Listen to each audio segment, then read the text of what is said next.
இந்தா இதெல்லாம் சீக்கிரமா நறுக்கி சமையல் ரெடி பண்ணு. நானு ரேகா லத்தாலாம் சினிமா போனோம். 1 மணிக்குள்ள எல்லாம் ரெடி ஆகணும். சரி. என்ன சினிமா கத்த போறீங்க? மாமியாரா மருமகளா? அத்தை, மாமியாரா மருமகளான்னு இந்த வீட்லயே தெரிஞ்சுக்கலாமே. அதுக்கு எதுக்கு காசு கொடுத்து தியேட்டருக்கு போய் பாக்குறீங்க? காசு வேஸ்ட் பண்ணாதீங்க அத்தை. உனக்கெல்லாம் விளக்க சொல்லணும்னு அவசியம் எனக்கு இல்ல. வாய மூடிட்டு சமையல் வேலையை பாரு. மாமியார் மிதிச்ச மருமகள் ஆயிடாத. ஏ மூதேவி, சீக்கிரம் வேலை ஆகட்டும். அக்கா, அந்த காய்கறி எல்லாம் இப்படி கொடுங்க. ஏங்கிட்ட கொடுங்கண்ணா.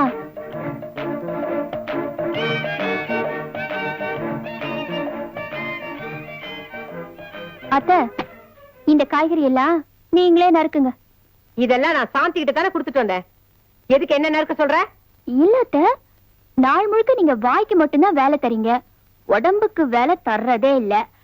அதனால இதெல்லாம் கொஞ்சம் நறுக்கி வேலை செஞ்சா உடம்புல இருக்கிற கொழுப்பு சர்க்கரை இதெல்லாம் கொஞ்சம் கரைஞ்சு என்ன மாதிரி ஒல்லியா ஓரளவுக்கு அழகா கூட ஆயிடலாம். என்னடி திமிரா உனக்கு? ஐயோ, இதெல்லாம் நான் சொல்லல அத்தை. மாமா என்கிட்ட என்ன சொன்னாரோ அது அப்படியே உங்ககிட்ட சொல்றேன். மாமாவுக்கு நீங்க குண்டா இருக்கீங்கன்னு கொஞ்சம் வருத்தம், ஒல்லி ஆவறதா வேணாமான்னு நீங்களே முடிவு பண்ணிக்கோங்க. எதுக்கா மீன்? லதா அவ வீட்டுல விருந்து வச்சிருக்காளாம், அதான் இந்த மீன் எல்லாம் கழுவி தர சொன்னேன். கண்ணை உங்களை காணும்னு கூப்பிட்டு இருக்கா. நீங்க என்னடானா இங்க நாத்தனார் வேலையெல்லாம் கவனிச்சிட்டு இருக்கீங்களா? இதுக்கும் சிரிப்பு தானா? ஆமா கீதா, இந்த வீட்டுல எனக்கு அழறதுக்கு உரிமையே இல்ல. நீங்க போங்கக்கா, நான் பாத்துக்கிறேன். இல்ல கீதா, மீன் கழுவலன்னா லதா வந்தா பெரிய ரகலை ஆயிடும். முதல்ல நீங்க போங்க.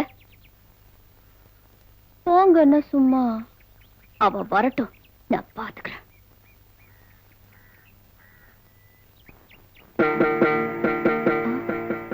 என்ன இது?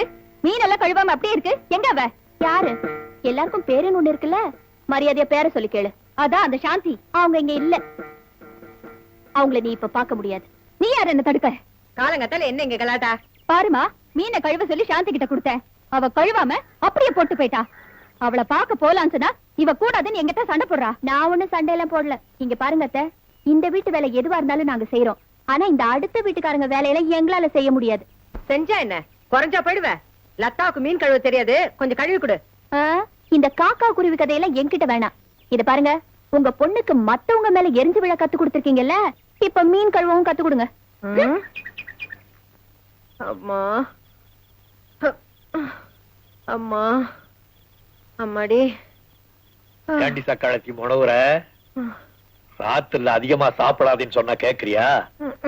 மலைப்பாம்பு மாதிரி நல்லா முழுங்கி விட்டு ஏன் நொய்யோ நொய்யோங்கிற? பேசாம படு. காலையில பத்திரிக்கைக்கு கதை எழுதி அனுப்ப யோசனை பண்ணிட்டு இருக்கேன். உங்க கதையை போடணும்னா எவனாவது இழிச்ச வாய்ந்தான் பத்திரிக்கை ஆரம்பிக்கணும். ஒன்னு அடக்கவே முடியாது. என் பேச்ச நீ எங்க கேட்க போற? அந்த பரமேஸ்வர சொல்லியே பார்வதி கேட்கல. எப்போ என்னையே குறை சொல்லுங்க, நானா சண்டை போடுறேன்? ஒரு விஷயம் தெரியுமா உங்களுக்கு? இன்னைக்கு என் மகள் அத்தா மீனை கொண்டுகிட்டு வந்து கழுவி கொடுங்கடின்னு சொன்னா. இந்த சின்ன மருமக சக்காளத்தி கீதா இருக்காளே, அவ என்ன சொன்னா தெரியுமா? என்ன சொன்னா? எங்களுக்கு நிறைய வேலை இருக்கு, உங்க வேலையெல்லாம் நாங்க செய்ய மாட்டோம்னு சொல்லிட்டா. என்ன திமிரு அவளுக்கு! அப்படியா சொன்னா? உனக்கு அவ சரியான பதிலடி கொடுக்கறா போல இருக்கு.